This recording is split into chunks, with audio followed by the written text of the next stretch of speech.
Jerry Trimble. Yeah, Jerry Trimble was a bad motherfucker. Golden Boy. That's what they call Atlanta's Jerry Trimble. He hails from Vancouver, British Columbia. Manny, the school teacher, Sobral. Manny Sobral. Calvin Kattar. Kattar, yeah, man, that guy could take a punch and an elbow and everything. Kitchen sink. He's a good fighter. That's what's crazy. But he was just had no answers. He was in Overmatched, shape. yeah. You can tell he was in shape because to do that, fucking to take that abuse. So what do you think of that clip where he points to the corner, not the corner, the audience, the commentators, and says, "I'm the best boxer in the UFC. Manny Sobral, IBO World Champion. You tell me what you thought of his boxing." Yeah, I thought it was good because he was very good. I don't know what you thought, Jerry, but he was very good at pulling back. Like he would fake and then pull back. The guy would come and then he'd come back. He had that down packed, and he moved his jab around really well. Like he jabbed to the body, the head. He would fake all the time. So yeah, he had decent boxing skills. Now, would he be able to compete against some of the best featherweights in boxing? No, but it's a different sport. But but could a boxer compete with him if they allowed kicks and elbows? No, they wouldn't be able to compete with him, right? So it's just a different game, right? Like, I mean, the way he blends in those kicks with the elbows, I think it's pretty. He's right on. He's right on. Like, what do you think, Jerry? Like, I mean, he's good timing, eh? It was one of the best fights. What it reminded me of was the first time, or he fought McGregor once, right? Yeah, he did. Yeah, it reminded me that the shoe was on the other foot, and Kattar was Holloway, but much worse. McGregor, when he fought Holloway the first time, he was just he was like the master in the ring, but. It was like Holloway was McGregor going, I am the master in the ring tonight. He was such a brilliant technician. He was so articulate in his moves. And when I felt really bad for Kattar though, man. He took too much abuse. But the way he would put together his combinations, I thought that was one of the best fights that I've seen in a long time of a technician in the MMA putting together combinations. And he didn't just do one at a time, two at a time. He did 3 and 4 at a time. And one of the greatest things, he threw I think he threw maybe 2 or 3 spinning elbows. I know, eh? You don't see that shit too much in anywhere. And being able to land them, you know? Oh my God. He impressed me. He was in such phenomenal condition. It was a great fight with a technician that was pretty phenomenal, and the back kicks that he threw. Wow, I've been waiting for some MMA guys, instead of waiting to see Wonder Boy fight, to go, let's see some really nice kicks. Boom, and the back kicks towards the later rounds. Yeah. Shit, those things were digging in. He was bang, and when he'd throw his body to the right, boom, and then like he'd fake them, and then bang, he'd come up with something else, bang, bang, bang, bang. Yeah, it's like a coil. Like he coils up, yes, and then he uncoils it, man. Exactly. And he was beautiful. I thought he was beautiful. I thought it was amazing. I was gonna ask actually, because we were talking about angles. How were his angles in that fight?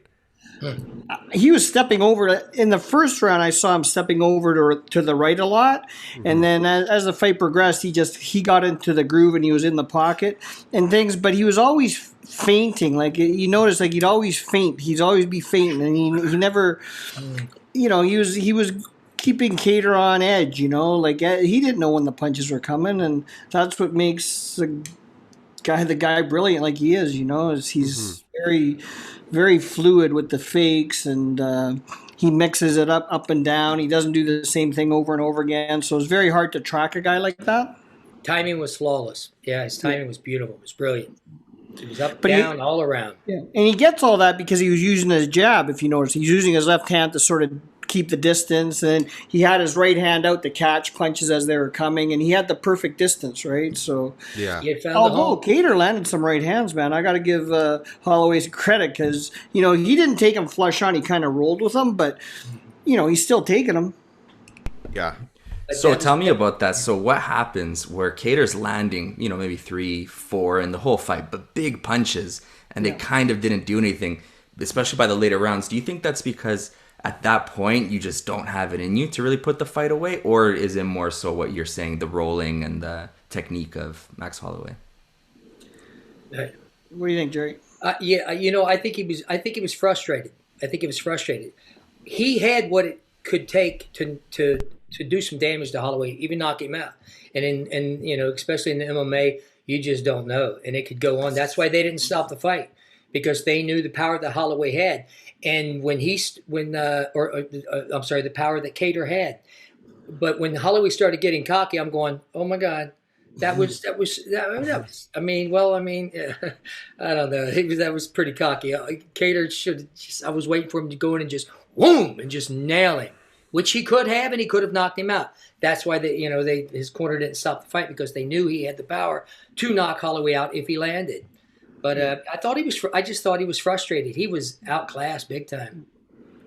Yeah, I agree, Jerry. I mean, Holloway's just he just had the timing, like you were saying, and he's getting the timing because he's keeping the guy at his distance. He's not overcrowding himself. He's not too far away. He's able to use his waist to pull punches, and just even when those right hands are coming, like he's not going towards them, he's going away from them, so they're cushioning it. So I think that was part of the reason why he never got necessarily hurt, but. Holloway's got a great chin too. You got to give it to him, and they were talking like he hadn't sparred at all. So you spar, you're also taking shots to the head, so it makes you more vulnerable than anything to get hurt, because it's just like a bruise. When you get your brain bruised, it's easier to get a second bruise than to get the original bruise. So that might help. Do you think a fight like that should be stopped? Especially because, Kattar wasn't winning any of those rounds. So do you think they should have stopped it, or was it all right to continue on? It was like 3 10-8 rounds. Yeah, that's what I'm saying. That's why even keep going is what I'm saying. Yeah. So I think they should have stopped it.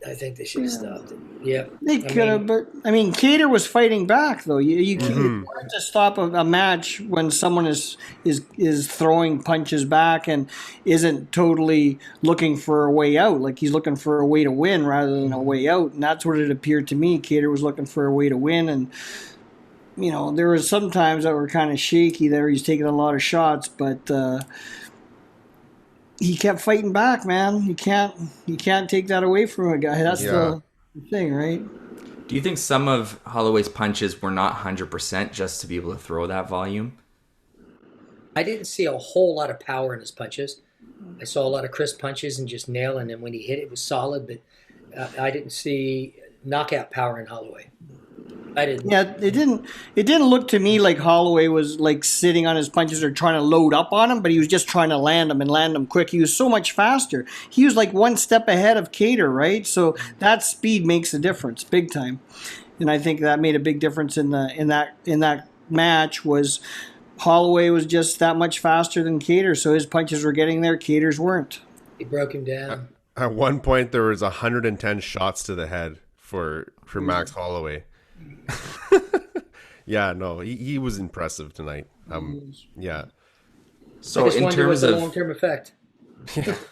So in terms of boxing, Manny, specifically boxing, what is it when you look at Holloway, who has really good MMA boxing, but you see that wouldn't work in the ring? What is it? Is it he's too far, close? No, I just think that his elbows are a bit too wide, so he'd get hit to the body a lot, and. It's just that the same time, like a Floyd Mayweather can, within millimeters, can tell whether a punch will land or a punch won't, and he'll sneak his front foot in to get to that distance. And Holloway's able to do that with guys that don't understand distance as well, whereas with a boxer, I think he'd do well as boxing, but he's not a top 10 guy is what I'm saying. That's fascinating to me because as a guy who's just watching, I don't know, I can't see that, right? Yeah. But if you look at it, his elbows are kind of a little bit wide, and that takes a little bit of the power away too. Because when you land a punch when your elbow's up, the power goes out the back of the elbow. Where if you punch behind your body, the power goes into your body and it goes right through the other guy's body, right? Whereas if your elbows are up, the power leaves out. Like there's nothing behind the elbow, right? So it just cushions it almost, right? So That's one of the things that I saw, and but like I said, like it's just a matter of sports, right? If you put a boxer in and you allow kicks and elbows, Holloway's going to defeat pretty much everyone, right? Whereas if you just do boxing alone, like Mayweather was smart enough to do with Conor McGregor, the boxer's going to win. Same thing, right? Like if people think Conor McGregor's a good boxer, put him in against against Mayweather like they did, it's night and day, really, right? McGregor's gonna fight Pacquiao. That's his next. Is what they're saying? Yeah, that's who he wants to fight next. Yeah. Wasn't there some other boxer that wanted to, or a MMA guy that wants to do boxing? Or anyway, they're always talking, right? Yeah, tons of guys. Make money. Yeah. What's interesting to me about that is forever boxing's 150 years old. I don't know the exact number. The Queensberry rules of it anyway, because it used to be just bare knuckle boxing. Right. But when it became the Queensberry rules, it's about 150 years, and it originated in England. Yeah. So what's interesting about that is for the longest time in pop culture, the best boxer was the toughest guy in the world, right? Yeah. That was the baddest man on the planet. Yeah. And then MMA came along. Yeah. First it was a little bit mocked, but now it's to the point where they're competing for that recognition. Yeah. So that's why it's so interesting. Do you remember those days when they used to say Mike Tyson's the baddest man on the planet? Yeah. Like, would they be saying the same thing today, or would they be saying an MMA guy would be, right? Like, any given day, carry as much. Yeah. And granted, in each of their designated sports, they would each win, right? Like it's like a tennis player playing a badminton player, right? Like if they're playing badminton, the badminton player probably going to win. If they go in the tennis court, the tennis player is probably going to beat the best badminton player. You know what I'm saying? Like it's the same thing, they're similar, but they're different. Mm-hmm. Same with sprinters and marathon runners. A marathon runner can't beat a 100-meter sprinter. 100-meter sprinter can't beat a marathon runner, but they're both runners. Yeah, they're both fighters, MMA fighters, UFC fighters, and boxers. They're fighters or combative sports guys, but there's different sports. Yeah, straight up. Anything else, guys? You want to touch on the rest of the card, Jerry? Oh, the knockouts, yeah, the knockouts. Well, that kick, that head kick. Explain to me. That was Sirico. Yeah, Chirico. He knocked out what's his name? He's the Buckley. Buckley, yeah. So he was Joaquin Buckley. He was an up and comer. He had that crazy knockout before. Yeah, and then yeah. You were telling me that you weren't super like his kick wasn't. Yeah, you know what? I looked at it again and again, and I thought, well, was he trying to hit him with the knee or with the shin, or was he trying to hit him with the foot? I think he just threw the leg up there. That's why I said a lot of these guys, they're not really, precise with their kicks. They just throw the leg up. And if you watch the fighters, they'll throw the leg up and you'll see the foot just kind of wobble. Instead of really focusing on where they're throwing the kick, they're like, fuck it, I'm going to throw my kick up to the head. And if the shin hits or if the foot hits, instead of being more precise and more focused and more disciplined of where that kick's going to go. But when you saw Holloway throw his kicks, they were more precise. And when he was throwing it, he threw a couple of back kicks, and I'm like, do it again, and then hook it around to the head. Because every time he threw the back kick, you see Kattar, bang, drop his arms down like he was preparing for it. All he's got to do is, bang, whip it up to the head. I thought it was a nice kick. I looked at it again and again, and I'm going, was he trying to hit him with the shin, or was he trying to hit him with the foot? I think he was just trying to throw it up there and hope something lands, and it did. And when you get hit with the shin, it's like getting hit with a baseball bat. Or if you get hit with a spinning wheel kick, it's like getting hit with a baseball bat. So it was pretty tough. I was rooting for Buckley though, man. I was another one of those. And they said, was it a fluke kick? I don't know. The previous fight that he fought where the guy grabbed his leg, jumped spinning back, kicked him right square in the face. That was beautiful. That was a beautiful reaction from him. But I don't know, man. That was crazy. But Lee, what about? Yeah. That guy was amazing. the way he would, it was like watching him play a video game. He'd stand there and he'd look at the guy, and when you're fighting, when I fight, my hands are going all over the place because, when am I going to go in? But he was going, okay, can I go this way? Oh, can I go this way? I can go this way, and then up there. But it was beautiful how he was doing it. And his head movement side to side was great. And then, boom, that's when the guy comes in and he slips and he throws the jab, boom, and he leans too far to the right. Or no, he throws the right cross, leans, then he comes up, bang, with that beautiful left hook. He thought it was, I heard him tell the announcer, he thought it was a jab that he knocked him out with a jab. It was the hook. But it was beautiful. His side-to-side movement was incredible. I thought it was amazing knockout. I was impressed with the guy. Yeah. One question, actually, because of that fight, Santiago Ponzinibbio hadn't fought in a long time. So can you guys touch on ring rust? Is that that's a thing, right? That's a thing. That's a thing, big time, right? Especially when you've been in the hospital and your body's been broken down from he had an infection of some sort, and then it had to build back up.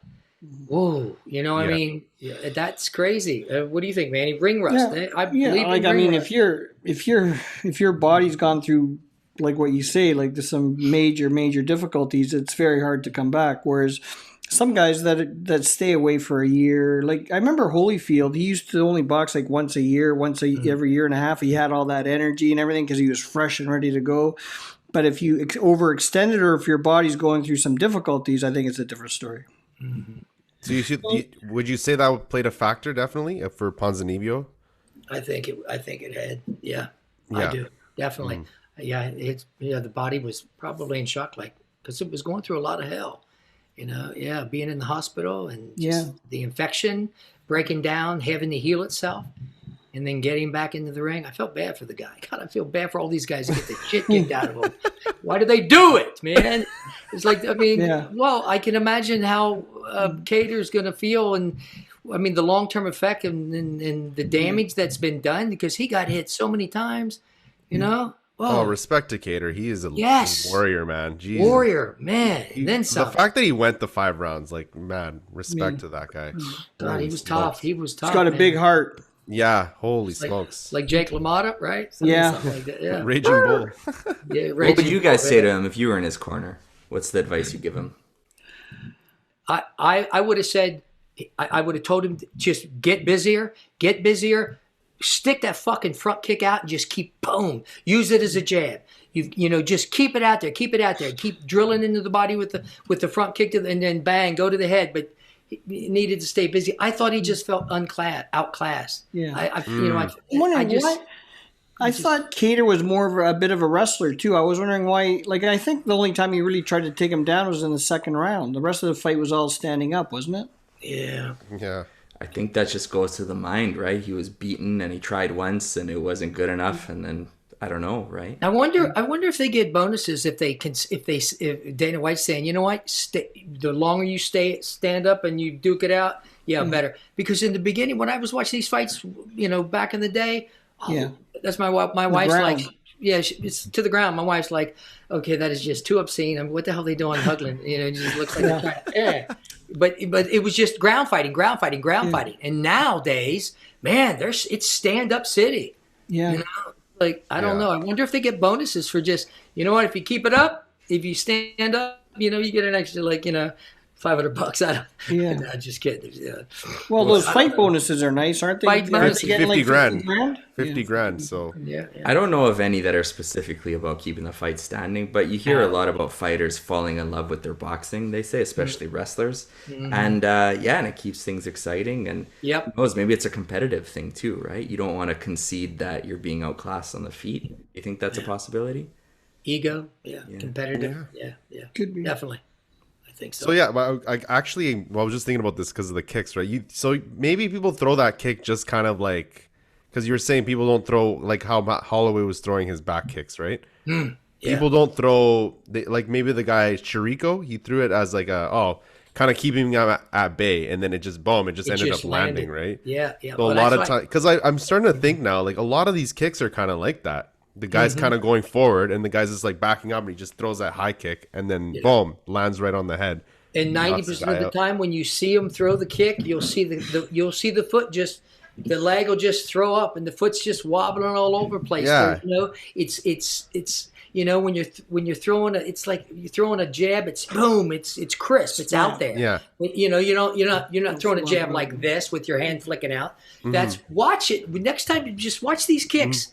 A lot of the kicks, I want to get with Arjun, man. I want to work with him on his kicks. Yeah. It's just, man, I mean, kicks, you know, you get hit by a kick, man, it's like a freaking train. It's like, boom, baseball bat. These guys, if they can really work on their kicks more, I don't know why they don't work on their kicks and use their kicks as much as I think they should. Not like, you know, Wonder Boy, you know? Yeah. Which we're going to have on the show. It's fucking awesome having you guys, man. Like, it is. Breaking down these, like, I'm learning so much from you guys, honestly. This is incredible. All right, guys, that's a wrap. I'm Jerry Trimble. I'm Manny Sobral. And that's 2 World Champs.